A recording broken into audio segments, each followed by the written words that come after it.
नमस्कार दोस्तों, जय श्री लक्ष्मी नारायण, जय Shiv Shakti triple T divine knowledge channel में आप सभी लोगों का स्वागत है। दोस्तों, आज जो इस वीडियो की मेन टॉपिक है वो यह है कि सदियों सदियों से राक्षस देवताओं से आखिर क्यों हारते हैं। तो इस टॉपिक के ऊपर ही आज मेरी ये वीडियो है। और दोस्तों, ये जो वीडियो है ये सुनते ही आप लोगों को ऐसा लगेगा कि आप लोग जो है प्रत्येक युग के असुरों के दर्शन आप लोग किए जा रहे हो। और जितने भी 105 ब्रह्मांड है या 105 ब्रह्मांड है, इन सभी ब्रह्मांडों के जो शक्ति है, इन शक्तियों के जो दर्शन है, ये दर्शन इस मेरी वीडियो में ही आप लोगों को मिलेंगे। तो दिल थाम कर बैठिए दोस्तों इस वीडियो को सुनने के लिए। अगर ये वीडियो आप लोगों को अच्छा लगे तो मेरी इस चैनल को एक लाइक, शेयर और सब्सक्राइब कर दीजिए। तो चलिए दोस्तों, बिना बकवास किए इस वीडियो को कंटिन्यू करते हैं।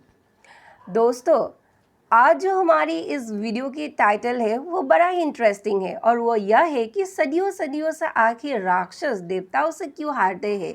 तो दोस्तों, इसको समझने के पहले हमें जो है सर्वप्रथम ये राक्षस कौन है, ये देवता कौन है, दोनों के बारे में हमें जो है नॉलेज रखना पड़ेगा। जी हाँ दोस्तों, तो दोस्तों ये जो राक्षस है, राक्षस गण को सर्वप्रथम सृष्टिकर्ता ब्रह्मा जी ने पृथ्वी पर उपस्थित प्राणियों की और आकाश पर उपस्थित प्राणियों की रक्षा करने के लिए इन्हें सृष्टि किया था। लेकिन दोस्तों, इन राक्षसों में समय के बढ़ते समय के साथ साथ इतना ज़्यादा अहंकार और घमंड आ गया अपने शक्ति का, अपने बल का। तो दोस्तों, बढ़ते समय के साथ साथ इन राक्षस गणों ने पृथ्वी पर उपस्थित सभी प्राणियों को और आकाश में उपस्थित सभी प्राणियों को, यहाँ तक कि देवताओं को भी परेशान करने लगा। तब जाके सृष्टिकर्ता ब्रह्मा को बड़ा ही गुस्सा आया। और दोस्तों, फिर भी ये जो राक्षस गण है ये धरती पर उत्पात मचाते चले गए, वो स्वर्ग पर उत्पात मचाते चले गए, या यूँ कहिए कि आकाश पर उपस्थित जितनी भी प्राणी है उन सभी को कष्ट पहुंचाने लगे। और दोस्तों, बढ़ते समय के साथ साथ इनकी इतनी अहंकार और घमंड जो है वो बढ़ गए और इनके स्वभाव इतना बुरा होते होते चले गए। तो ये राक्षसगण असुर, दैत्य, दानव, इन सभी के सभी में सम्मिलित होते गए। जी हाँ दोस्तों। और दोस्तों, इनमें इन राक्षसों में अपने शक्ति का बड़ा ही घमंड देखने को मिलता है, अपने बल के जो है वो बड़ा ही घमंड देखने को मिलता है। ये राक्षस जो है बड़ा ही मायावी है, इनमें बड़े बड़े मायावी शक्तियों की स्रोत है इनके शरीर में, इनके हाथों में। ये अस्त्र विद्या भी चलाना वो अच्छी तरह से जानते हैं। और दोस्तों, अभी हम वीडियो में आगे बढ़ते हैं कि आखिर ये जो है देवता लोग कौन है। जी हाँ दोस्तों, तो दोस्तों ये जो देवता गण है, ये देवता गण को भी सृष्टिकर्ता ब्रह्मा जी ने ही उत्पन्न किया था। ये देवता दिव्य शक्तियों से परिपूर्ण है, इनमें असीम बल है, शक्ति है, साहस है, पराक्रम है, आत्मविश्वास है। एवं दोस्तों, देवताओं में ये बहुत भक्तिवान होते हैं। ये देवताएं भगवान को बहुत मानते हैं या उनकी तपस्या करते हैं, और तपस्या के तप के बल पर ये जो है अपना शक्ति जो है वो संग्रह करते हैं। जी हाँ दोस्तों। और ये सदा ही सृष्टि के कल्याण के लिए सदा ही तत्पर रहते हैं और बड़ा ही दयावान है दोस्त।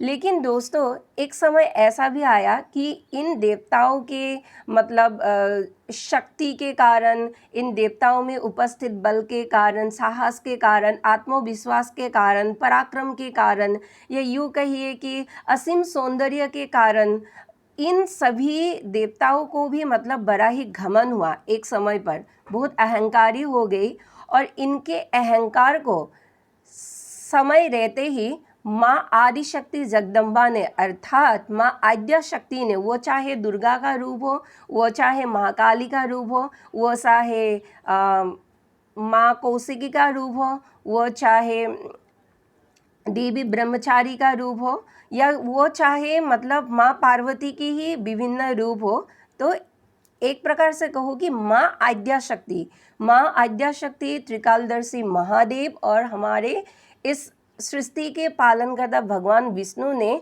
समय समय पर अपने कठोरता से, या यूँ कहिए कि अपने भयावह लीलाओं से, या अपने हास्यास्पद लीलाओं से इन सभी देवताओं के अकल जो है वो ठिकाने पर लाए। यानी कि उनका जो जो जन्मगत उद्देश्य थे, उन उद्देश्यों को इन देवताओं ने अर्थात भगवान ने इनको पहचान कराया, और जब वो पहचान गए अपने उद्देश्य को, तो अपने अपने उद्देश्य को मतलब निभाने के लिए वे अपने कर्तव्य पर मतलब अलाइन हो गए, ये पूरा ब्रह्मांड के साथ, या यूँ कहिए कि भगवान के साथ। तो ये है देवता के गुण। और दोस्तों इनमें मतलब जन्मगत जो स्वभाव है, या यूँ कहिए कि जन्मजात स्वभाव है, वो है परोपकार और दया, और मतलब दूसरों के कल्याण के लिए हमेशा ही तत्पर रहना। लेकिन क्या हुआ, बीच में इन देवताओं के बीच भी मतलब अहंकार जो है वो उत्पन्न हो गए। लेकिन जब भगवान ने इनको पाठ सिखाया कि अपने शक्ति और बल के मद पर इतना भी गुरूर या अहंकार मत करो कि सृष्टि की जो सृष्टि कल्याण के लिए जो आप लोगों की उद्देश्य है वो ही आप लोग भूल जाए और आपस में आप लोग झगड़ा करने लगे, अर्थात देवता। तो त्रिकालदर्शी महादेव, पालनहार भगवान विष्णु और सृष्टिकर्ता ब्रह्मा जी और माँ आद्या शक्ति ने इनको भयावह लीलाओं से, कठोर लीलाओं से, या यूँ कहिए कि हास्य लीलाओं से इन सभी की भूल को मतलब ततोला, इनको समझाया। फिर जाकर जो है देवता जो है वो मतलब अपने अहंकार को मतलब भुलाकर अपने शक्ति और बल को मतलब समझकर वो जो है अपने कर्तव्य पथ पर आए, अर्थात सृष्टि के कल्याण के पथ पर देवता लोग आए। लेकिन दोस्तों अब जो इसमें जो मतलब घटना हुए वो यह है कि देवता तो अपने उचित लाइन पर आ गया, लेकिन जो राक्षस था वो कभी भी उचित लाइन पर नहीं आता है, क्योंकि उनके अंदर घमंड है, उनके अंदर मतलब क्रूर स्वभाव है। वो देवताओं को मतलब परेशान करते हैं, ऋषियों को परेशान करते हैं। तो दोस्तों अभी हम मेन पॉइंट में आते हैं इस वीडियो में कि आखिर सदियों सदियों से राक्षस जो है वो देवताओं से क्यों हारते हैं। दोस्तों देवताओं से राक्षस इसीलिए हारते हैं क्योंकि राक्षसों में बड़ा ही खमन होते हैं, उनके शक्ति के, उनके बल के, और राक्षस बहुत क्रूर स्वभाव के होते हैं। वो मतलब मनमाना स्वभाव वो अपने में धारण करते हैं। वो देवताओं को तुच्छ समझते हैं, ये यूँ कहिए कि देवताओं को परेशान करते हैं, ऋषियों को परेशान करते हैं, मानवों को परेशान करते हैं, वो वेदों को नहीं मानते हैं, या यूँ कहिए कि वो बहुत मतलबी स्वभाव का है, और वो जो है द्वंद्व करते रहते हैं। जी हाँ दोस्तों, वो द्वंद्व करते रहते हैं, कैसे दूसरों के हक को छीन कर वो अपने झोली में भर सके। तो दोस्तों राक्षसों की जो है ये मतलब ऐसा वाला स्वभाव है। तो दोस्तों राक्षस का और एक बुरा स्वभाव है, वो यह है कि राक्षस मतलब अपने चिकनी छुपरी मीठी बातों से भगवान को मतलब रिझाते हैं। वो चाहे तपस्या के बल पर हो, वो चाहे नृत्य के बल पर हो, वो चाहे गायन विद्या के बल पर हो, या वो चाहे वाद्य यंत्र की बजाने के बल पर हो, तो वो देवताओं को रिझाते हैं, या यूँ कहिए कि भगवान को, जो सृष्टिकर्ता भगवान ब्रह्मा है, जो पालन करता भगवान विष्णु है, संहार करता भगवान शिव और माँ महाकाली है, तो इन सभी उच्चतम देवताओं को मतलब भगवानों को ये राक्षस मतलब रिझाते हैं अपने तपस्या से, अपने गायन विद्या से, या यूँ कहिए कि अपने नृत्य विद्या से। और मतलब दोस्तों भगवान को भी इनके तपस्या पर मतलब बर देने के लिए वो मजबूर हो जाते हैं, क्योंकि भगवान का एक स्वभाव है कि अगर सच्चे मन से कोई उनकी भक्ति करेंगे तो भगवान जो है वो उनको बर देते हैं। लेकिन वो उस बर को, वो जो बर ग्रहण कर रहे हैं वो व्यक्ति कैसे यूज़ करता है, उसका उपयोग कैसे करता है, वो वो बर लेने वाले व्यक्तियों के ऊपर मतलब ये बात आ जाता है। तो दोस्तों ये राक्षस जो है अपने चिकनी चुपड़ी बातों से देवताओं को लुभाते हैं, रिझाते हैं और वर लेते हैं, और जब उनको वर मिल जाते हैं तब वही वर वो मतलब वही वर मतलब देवताओं के लिए ही या भगवान के लिए ही वो प्रयोग करते हैं। और आप लोग एक और बात भी समझ सकते हैं कि ये जो वर है ये वर मतलब ऋषियों के लिए भी प्रयोग करते हैं, मानवों के लिए प्रयोग करते हैं, स्वर्ग पर अधिकार करने लग जाते हैं, यमराज को भी चुनौती देते हैं, नवग्रहों को भी चुनौती देते हैं। जी हाँ दोस्तों, मतलब ये ग्रहों को ही बंदी करते हैं। और पंच तत्व के जो देवताएं हैं इन देवताओं को भी चुनौती देने जाते हैं भाई। मतलब वर का इतना घमंड हो जाता है।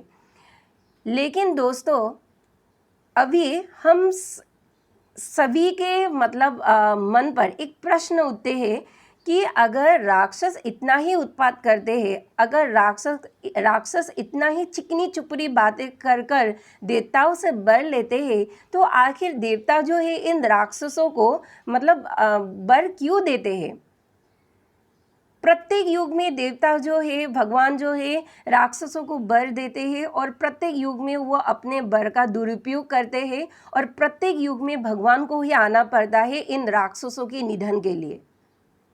तो दोस्तों भगवान भी जानते हैं कि ये जो मैं वर इसको दे रहा हूँ इस वर का दुरुपयोग करेगा। जी हाँ दोस्तों, क्योंकि भगवान जो है त्रिकालदर्शी है, वो भूत भविष्य वो मतलब ये सब जानते हैं। लेकिन दोस्तों उसके बाद भी जो है भगवान जो है राक्षसों को वर देते हैं। आप लोगों ने क्या सोच कर रखा है कि ये जो भगवान है या ये देवता जो है ये वर क्या राक्षसों को ऐसे ही दे देते हैं? जी नहीं, जो भी वर देते हैं उसका वो क्या कहते हैं काट, उसका जो काट है वो मतलब भगवान बाखूबी जानते हैं, और उसे किस तरह से मतलब उसको रिप्ले करना चाहिए लीलाओं के आधार पर। तो देवताओं को और भगवानों को इसके ऊपर भी ज्ञान है। जी हाँ दोस्तों, लेकिन मतलब भगवान देखते हैं कि आखिर तुम किस हद तक नीचे जो है वो गिर सकते हो, किस हद तक तुम जा सकते हो अपने स्वार्थ के लिए, किस हद तक तुम मानवों को परेशान कर सकते हो, किस हद तक तुम देवताओं को परेशान कर सकते हो, किस हद तक तुम यज्ञों में जो है वो मतलब बाधा उत्पन्न करते हो, किस हद तक तुम ऋषियों को नहीं मानते हो, किस हद तक तुम वेदों के दुरुपयोग करते हो। ये भगवान जो है मतलब ये लीला देखकर समझकर वो अपने अंदर में मतलब वो हंसी जो है वो रोक कर रखते हैं। जी हाँ दोस्तों, क्योंकि भगवान भी जानते हैं भाई कि जो वर भगवान देते हैं उस वर का तुम वो राक्षस मतलब कैसे कैसे दुरुपयोग करेगा। तो इसीलिए उन लोगों के पास अर्थात भगवान के पास इसके काद भी रहते हैं दोस्तों, और समय आने पर वो काद ही इनका जो है वर का महाअस्त्र बनते हैं। जी हाँ दोस्तों, मतलब देवता है, भगवान है, ज्ञानी है, संस्कारी है, दिव्यता इन लोगों में भरपूर है, तो भाई कत क्यों नहीं जानेंगे, है कि नहीं? लेकिन राक्षस अपनी बुद्धि पर इतने सीमित है, इतना इनमें अहंकार है, बल का इतना मद है, इतने क्रूर स्वभाव के है, तो आखिर भगवान के दिव्य संस्कारों को, भगवान की दिव्यताओं को, भगवान की शक्तियों के आंकलन ये राक्षस कैसे करेंगे? तो दोस्तों फिर वही बात, राक्षस जो है उल्लू बन जाते हैं भगवान के आगे। और दोस्तों भगवान भी मतलब इन राक्षसों को अमर होने का वर कभी भी नहीं देते हैं। लेकिन हालांकि जो राक्षस है उनका मतलब ये आशाएं मन में उत्पन्न होते हैं कि भगवान हमें भी मतलब अमर होने का वरदान दे, लेकिन ये देते नहीं क्योंकि ये पॉसिबल नहीं है। देवताओं को ही सिर्फ अमर होने का वरदान मिला, और वो भी देवताओं ने कमाया है। जी हाँ दोस्तों, यूं ही मतलब मुंह उठाकर देवताओं को अमर होने का वर नहीं दिया।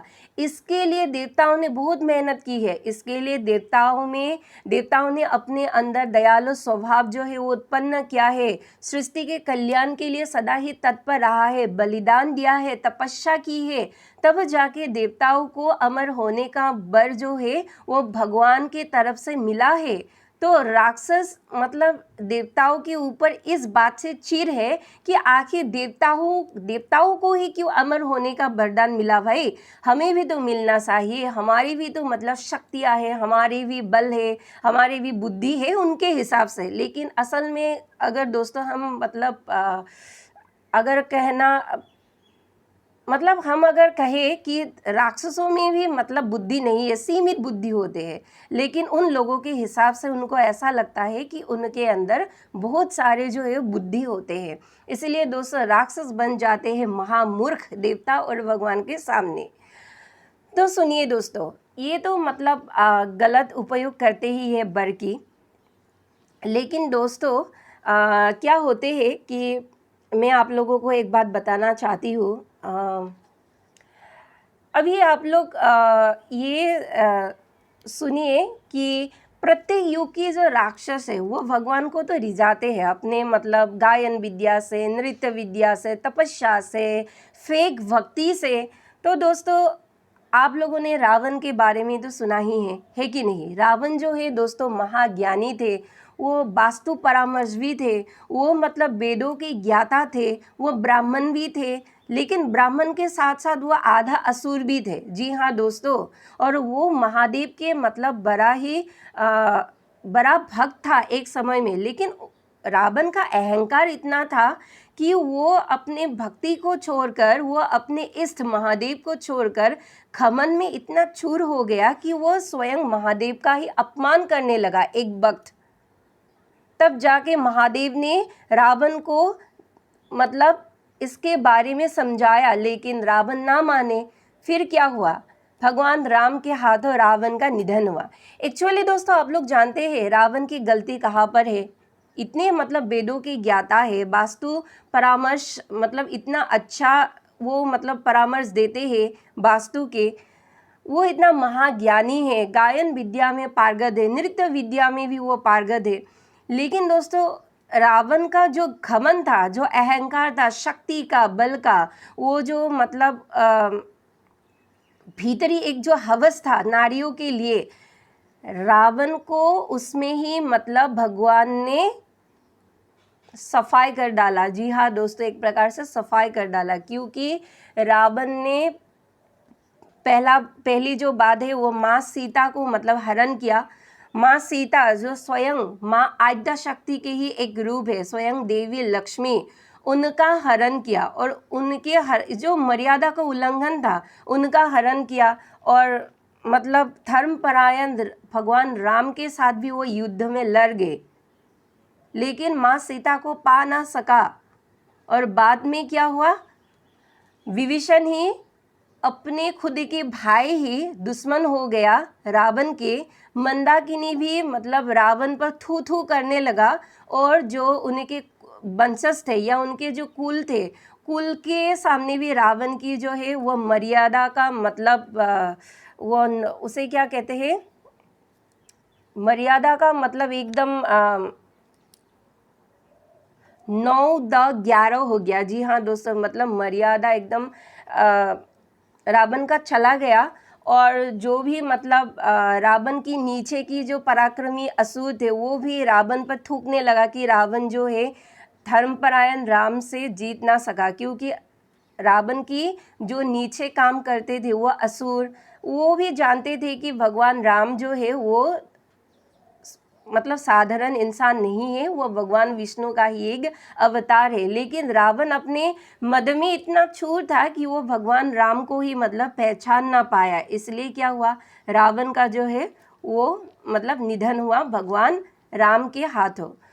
और दोस्तों रावण के बाद आते हैं दुर्गमासुर। दुर्गमासुर का हार कैसे हुआ दोस्तों, दुर्गमासुर का जो हार हुआ वो माँ आदि शक्ति दुर्गा के हाथों हुआ। जी हाँ दोस्तों, मतलब दुर्गमासुर ने क्या किया, वेदों का हरण किया। पहले तो वेदों का हरण करके वो मतलब पाताल में वेदों को बंद कर दिया, और उस वेदों की जो मतलब ज्ञान थे उस ज्ञान को अकेले पाने के लिए दुर्गमासुर जो है वो इतना इच्छुक हो गया कि वो मतलब वेदों के ज्ञान को अकेले ही मतलब हड़पना चाहते थे, और इसके कारण जो है जो पृथ्वी पर या स्वर्ग पर जो मतलब देवताएं थे, जो मानव थे, जो ऋषियाँ थे, इन सभी के यज्ञों पर बाधाएं उत्पन्न मतलब हो गई, क्योंकि वेद तो लुप्त हो गया। वेदों को चोरी किसने किया? वेदों की चोरी मतलब दुर्गमासुर ने किया, और एक असुर था हयग्रीव असुर ने भी मतलब वेदों का चोरी किया था।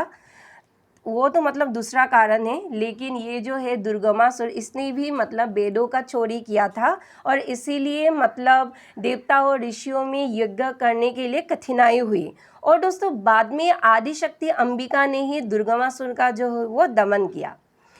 नेक्स्ट दोस्तों आते हैं असुर महानायक शुंभ और निशुंभ। जी हाँ दोस्तों, ये जो शुंभ और निशुंभ है ये महर्षि कश्यप और दनु के पुत्र है। जी हाँ दोस्तों, ये शुंभ और निशुंभ ये मतलब इतना शक्तिशाली थे, इतना इनमें अहंकार था, इतना घमंड था, और इतना बल की जो इस इन दोनों असुरों में मद था, दोनों असुरों में उनके जो अहंकार था, उस अहंकार को मतलब तोड़ा माँ पार्वती की ही एक रूप देवी कौशिकी ने। जी हाँ दोस्तों, देवी कौशिकी ने ही तोड़ा। मतलब ये जो शुंभ और निशुंभ था ये नारियों को तुच्छ समझते थे, नारियों को अबला समझते थे, लेकिन सबला नारी नारी नहीं कहूँगी, सबला देवी मतलब माँ आदिशक्ति, वो नारी के स्रोत का ही एक रूप देवी कौशिकी ने इनके घमन को मतलब चूर चूर किया और शुंभ निशुंभ का वध किया। नेक्स्ट और असुर था दोस्तों चंद्रमुंड था। चंद्रमुंड को किसने मारा?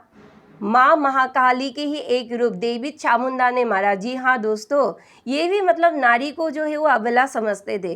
तो सबला जो चामुंडा देवी था, ये चामुंडा देवी है जो चंद्रमुंड को मारकर उनके जो मुंड है वो गले में पहनकर पूरा अट्टहास कर कर इस मतलब धरा पर घूम रहे थे, और तब जाके सभी देवी और देवताओं ने माँ कि इस उग्र स्वरूप को चामुंडा नाम से पुकारा, और सारा जग में जो है माँ का ये उग्र स्वरूप चामुंडा रूप से जो है वो मतलब ज्ञात हुआ। तो दोस्तों ये तो था चंद्रमुंड का, इस चंद्रमुंड असुरों का कैसे मतलब वध हुआ। और एक असुर था, वो असुर था सिंधुरा। आप लोगों को शायद याद है सिंधुरा असुर का भी भगवान गणपति ने ही मतलब मारा था सिंधुरा असुर को।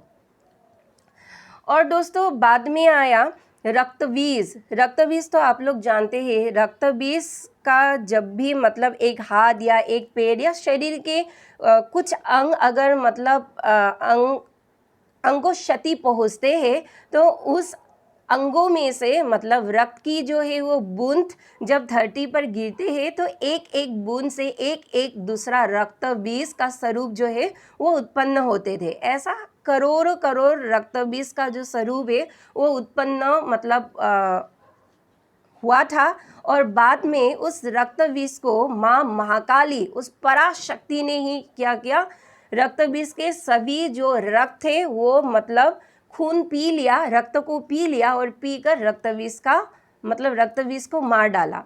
बाद में आया तारकासुर को किसने मारा? तारकासुर जो ये असुर था ये बड़ा ही घमंडी था, ये भी मतलब शिव शक्ति को नहीं मानते थे, और तारकासुर का जो घमन है ये घमन तोड़ा था प्रभु महादेव के पुत्र अजय कार्तिकेय ने। जी हाँ दोस्तों, कार्तिकेय ने ही तारकासुर को मारा था, और उसका जो घमन था उसका मतलब चूर्ण बिचूर्ण किया था।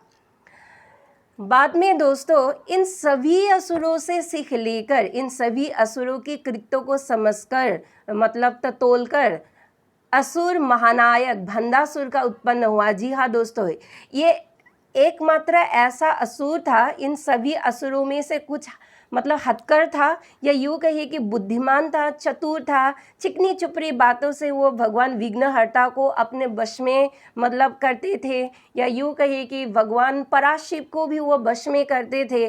वो अपने तपस्या के इतने मतलब अहंकार थे अपने तपस्या के ऊपर, वो समझते थे कि वो अपने फेक तपस्या अगर मतलब करके भगवान पराशिव को रिझाएंगे, भगवान विघ्नहर्ता को रिझाएंगे, तो पराशिव और भगवान गणेश जो है उनको मतलब शक्ति देंगे, और उन शक्तियों के आधार पर ही भंडासुर जो है वो बहुत मतलब दुराचारी हो गए थे। वो देवताओं को मतलब परेशान करते थे, स्वर्ग पर जाकर आक्रमण करते थे, और बाद में जब सभी देवी देवता मतलब इन असुरों से परेशान हो गए, तभी जाकर सभी ब्रह्मांडों पर उपस्थित त्रिदेव और त्रिदेवी यानी कि महालक्ष्मी, महासरस्वती और महापार्वती अर्थात महादुर्गा, आप जो भी समझे, और भगवान शिव, भगवान विष्णु, भगवान ब्रह्मदेव एवं उनके 2 पुत्र भगवान गणेश एवं कार्तिकेय, भगवान विश्वकर्मा और इंद्रदेव, वरुण देव, अग्निदेव, सूर्यदेव,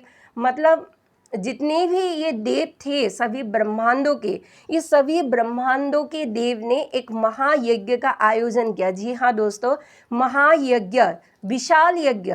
इन यज्ञों में मातृशक्तियों के मंत्रों को उच्चारण कर कर वो पराशक्ति, आदि पराशक्ति, आद्या शक्ति नहीं, आदि पराशक्ति के मंत्रों को उच्चारण कर कर आप यूँ भी कह सकते हैं कि मातृशक्तियों के मंत्र को इतने भीषण तरीके से मतलब उच्चारण, मंत्रोच्चारण कर रहा था यज्ञ में, और उसके बाद सिर्फ मंत्रोच्चारण ही नहीं, सभी ब्रह्मांडों की देवी देवताओं ने अपने एक एक हाथ का उस यज्ञ की अग्नि पर मतलब आहुति भी दिए थे। जी हाँ दोस्तों, हाथों का आहुति दिया था, अपने हाथ को काट कर, और तब जाकर पूरे ब्रह्मांड में, सिर्फ एक ब्रह्मांड में ही नहीं, पूरा 105 ब्रह्मांड में, 105 ब्रह्मांडों में हलचल मच गया था। जी हाँ दोस्तों, और इतना हलचल हो गया था कि मतलब माँ आदि पराशक्ति की जो ऊर्जा है, वो ऊर्जा, वो शक्ति, प्रसन्न ज्वालामय शक्ति थधकती हुई ज्वालाओं की तरह मतलब पूरे ब्रह्मांड पर फैलता ही गया। और ये देखकर भंडासुर और उनके जो सभी नीचे के असुर थे, उन सभी ने मतलब उनके अंदर भय का उत्पन्न होने लगा, और वो मतलब बहुत क्यूरियस था कि ये जो मतलब इतना शक्ति धधकती हुई ज्वालाओं की तरह सभी ब्रह्मांडों में फैल रहा है, ये शक्ति आखिर कहाँ से उत्पन्न हो रहा है, बिजली की तरह कड़क ऐसा करके कि आकाश भी मतलब, जब आकाश को हम मतलब आकाश देखने लायक बचा ही नहीं दोस्तों, तब जाकर जो है माँ ललिता महात्रिपुर सुंदरी व आदि पराशक्ति उद्भव हुआ अग्नि में स्नान करते हुए। जी हाँ दोस्तों, उसी यज्ञ की अग्नि में से ही देवी ललिता त्रिपुर सुंदरी की जो है वो मतलब सिंहासन भी उत्पन्न हुए, उनके जो नेत्र था वो भी उत्पन्न हुए, मतलब पूरे अवयव शरीर के, जो स्त्री शरीर के अवयव है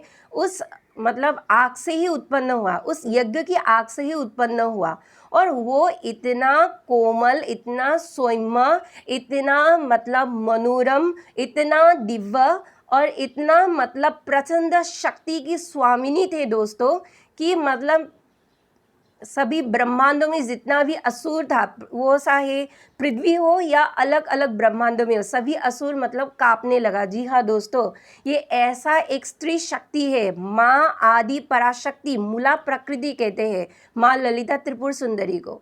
और माँ ललिता जो त्रिपुर सुंदरी महादेवी है, इनके मतलब शरीर के एक एक अंग से एक एक देवता की उत्पत्ति होते हैं। आज तक हम लोगों ने जितने भी देवताओं के बारे में सुना है, वो चाहे राम हो, वो चाहे कृष्ण हो, वो चाहे देवी पार्वती हो, वो चाहे महादेव हो, वो चाहे मतलब नरसिंह हो, वो चाहे मतलब वामन देव हो, वो चाहे परशुराम हो, वो चाहे बुद्ध हो, वो चाहे हलधर हो, वो चाहे कूर्म देव हो, या जितना भी मतलब देव है, उनके शरीर के एक एक मतलब अंग से उत्पन्न होते हैं। जी हाँ दोस्तों, और दोस्तों माँ ललिता जो त्रिपुर सुंदरी है, उनके मतलब हाथों के एक एक उंगली से भी मतलब एक एक देवी और एक एक देवता के उत्पन्न होते हैं। और वो तो छोड़िए ही, उनकी इतनी प्रचंड सेनाएं है, स्त्री शक्ति का सौषध योगिनी जो हम लोग कहते हैं, सौषध योगिनी माँ त्रिपुरा सुंदरी की मतलब सेनाएं है। जी हाँ दोस्तों, और सिर्फ यही नहीं, जितनी भी स्त्री शक्ति है, जितनी भी इस ब्रह्मांड में, जितनी भी सिर्फ इसी ब्रह्मांड में ही नहीं, सभी ब्रह्मांडों में जो भी स्त्री शक्ति, वह धधकती हुई ज्वाला वाली जो दिव्य स्त्री शक्ति उनकी मतलब सेना है और उनके सेनापति भी है और वो भी स्त्री शक्ति ही है। जब भंडासुर ने यह देखा तो वो मतलब डर के मारे कांपने लगा और माँ ललिता त्रिपुर सुंदरी ने सभी ब्रह्मांडों के विश्वकर्मा को बुलाकर अपने लिए एक रथ जो है उत्पन्न किया, अपने लिए एक भवन उत्पन्न किया, जिस भवन में धन था, अनाज था, गाय था, ऋषि था, मतलब शक्ति थे, विभिन्न शक्ति उनके भवन में था दोस्तों। और वो बहुत ही दिव्य था। सभी देवी देवता देखने के लिए माँ त्रिपुर सुंदरी को देखने के लिए गया था तीर्थ स्थान पर। और दोस्तों इन सभी मतलब देवी देवता जो है सभी स्त्री शक्ति और सभी जो है मतलब देवी देवता माँ पराशक्ति को मानते हैं। एक प्रकार से कहूँ कि माँ पराशक्ति से ही मतलब इन सभी देवी देवताओं को ऊर्जा मिलते हैं।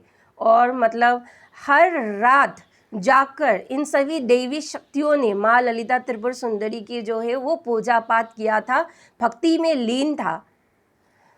तो दोस्तों ये जो असुर महानायक भंडासुर था, ये देवी की शक्ति को देखकर देवी को ही मतलब ललकारा था युद्ध के लिए, देवी को ही चुनौती दी थी।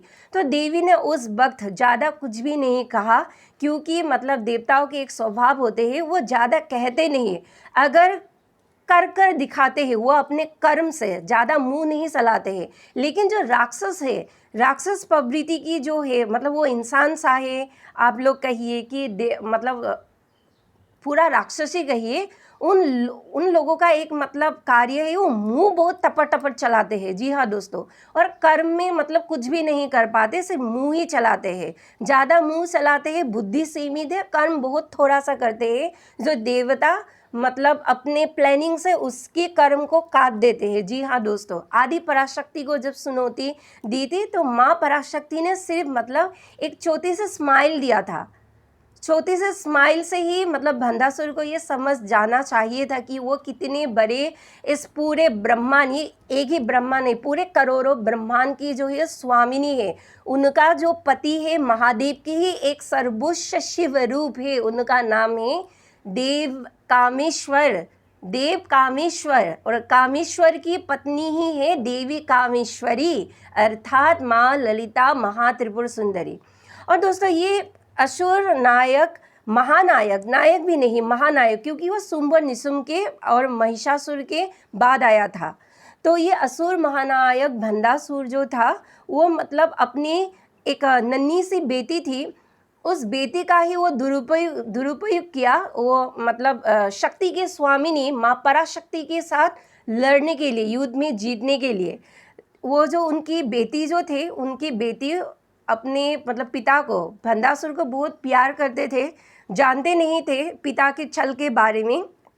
लेकिन जब अंत समय में भंडासुर ने अपनी नन्ही सी परी, अपनी बेटी को ही मतलब छल से जो है देवी पराशक्ति के साथ युद्ध में मतलब जीतने के लिए उस बेटी का ही दुरुपयोग किया। जब वो मतलब बेटी जो है वो मर गई, बाद में भंडासुर की बेटी को ये पता चला दोस्तों कि जो उनके जो पिता है अर्थात भंडासुर, असुर महानायक भंडासुर, वो बहुत ही बुरा व्यक्ति है। उनके जो पत्नी थे, ऑब्वियसली एक तो पत्नी नहीं थे, 3-4 पत्नी होंगे, बहुत सारे बच्चे होंगे, उनके सभी बच्चे जो है वो मारा गया माँ ललिता त्रिपुर सुंदरी के साथ युद्ध करते करते। बाद में वो नन्ही सी परी को भी मतलब उसे दुरुपयोग किया माँ ललिता त्रिपुर सुंदरी के साथ युद्ध करते करते। लेकिन पहले जो है वो अपनी बेटी को बहुत प्यार करते थे, लेकिन बाद में उसके अंदर मतलब इतना बड़ा क्रूर स्वभाव, राक्षस वाला स्वभाव आ गया कि वो अपने अहंकार के सामने किसी को नहीं मतलब वो मानते थे। वो ना देवताओं को मानते थे, ना भगवान को मानते थे, अरे वो पराशक्ति को नहीं मानते थे। तो वो क्या मतलब अपनी पत्नी, बच्चे, बेटी और मतलब देवताओं को मानेंगे। बाद में माँ ललिता पराशक्ति ने अपना प्रचंड स्वरूप धारण कर अपने त्रिशूल से जो है वो असुर महानायक भंडासुर को मार गिराया, और तब से जाकर इतना प्रचंड असुर जो है उत्पन्न नहीं हुआ दोस्तों। ये तो था उस भंडासुर की कहानी। तो दोस्तों ऐसे ही मतलब प्रत्येक युग के बहुत असुर है। अगर मैं उन सभी असुरों के बारे में अगर इस वीडियो में मैं डिटेल से अगर बताना शुरू कर दूंगी तो दोस्तों ये वीडियो जो है वो बहुत लंबा हो जाएगा। तो दोस्तों आज की जो हमारी ये वीडियो है और इस वीडियो का जो टाइटल है कि आखिर सदियों सदियों से राक्षस देवताओं से क्यों हारते हैं। तो दोस्तों इस टाइटल से हमें मतलब यही सीख मिलते हैं भविष्य के लिए कि दोस्तों मतलब ये मानव को जो है मानव ही बने रहना चाहिए। मानव का एक कर्म है कि जब भी वो पृथ्वी पर जन्म लेकर आए वो अपना अपना उद्देश्य जो है वो पूर्ण करे, वो भगवान और देवताओं की भक्ति करे, ना कि वो असुर जैसा बने। उन सभी असुरों के साथ भी ये लागू होते हैं। वो सभी असुर जो है वो भगवान से ही उत्पन्न हुआ है, इसलिए उन असुरों का भी कुछ मतलब नया नया जो है वो पृथ्वी के प्रति, देवताओं के प्रति, इस ब्रह्मांड के प्रति कर्म है। उनको उस कर्म में नियुक्त करने के लिए राक्षस जाति को मतलब जन्म दिया था सृष्टिकर्ता ब्रह्मा ने।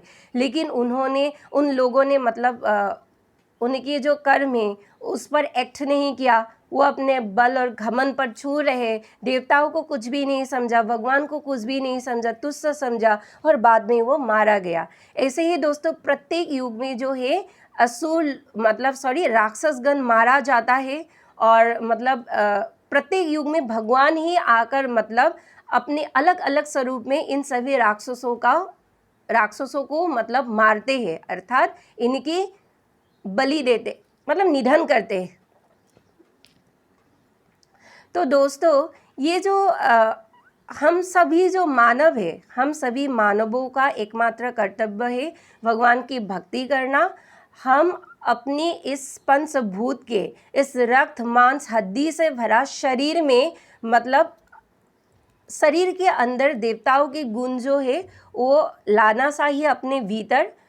राक्षस के स्वभाव जो है वो लाना नहीं चाहिए। इससे क्या होगा, हमारी जो इस शरीर है, हमारी मन मस्तिष्क और हमारे मानवीय कर्म में देवताओं की गुण मतलब ये सम्मिलित होकर हमारे कर्म में चार चांद लगा देते हैं। और हम अंत काल में जब हम मानवीय लीला समेट कर अंत के तरफ बढ़ते हैं तो हमें मतलब भगवान से मोक्ष प्राप्त होते हैं। तो इसलिए दोस्तों राक्षसी कर्म को कभी भी अपनाना नहीं चाहिए, राक्षसी स्वभाव को कभी भी अपनाना नहीं चाहिए।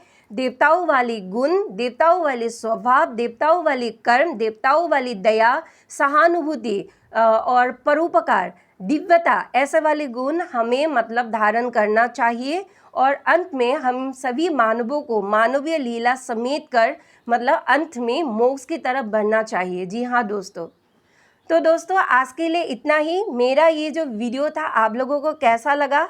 अगर आप लोगों को अच्छा लगा है तो कृपया मेरे इस चैनल को एक लाइक, शेयर और सब्सक्राइब कर दीजिए। नमस्कार।